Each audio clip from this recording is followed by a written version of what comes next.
মুন্সিগঞ্জের শ্রীনগরের নালিশি সম্পত্তিতে ড্রাম ট্রাক দিয়ে জোরপূর্বক বালু ভরাটকে কেন্দ্র করে প্রতিপক্ষের হামলায় ৭ জন আহত হয়েছে।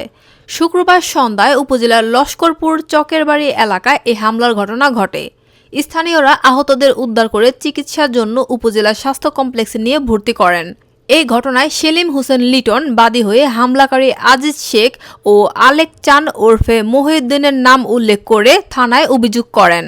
জানা যায়, শুক্রবার সন্ধ্যায় আজিজ শেখ ও আলেক চান ভাড়াটিয়া লোক নিয়ে নালিশি সম্পত্তিতে জোরপূর্বক ড্রাম ট্রাক দিয়ে বালু ভরাটের চেষ্টা করে। এতে লিটন সহ তার ছেলে মুসা, ভাতিজা তানবীর, চাচা মহিউদ্দিন, বোন মঞ্জুরা, লিজা ও দোয়েল বেগম বাধা নিষেধ করলে তাদেরকে পিটিয়ে আহত করে।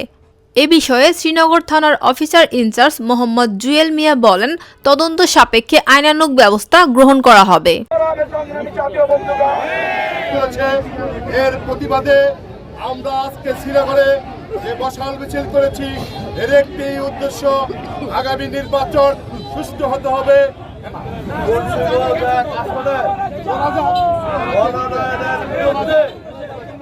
শ্রীনগর উপজেলা বিএনপি, যুবদল, ছাত্রদল, স্বেচ্ছাসেবক দল, শ্রমিক দল, মহিলা দল সহ আজকে আমরা প্রতিবাদ সভা করছি এই মশাল জ্বালিয়ে। আব্দুল্লাহকে আমরা মানি না, মানব না।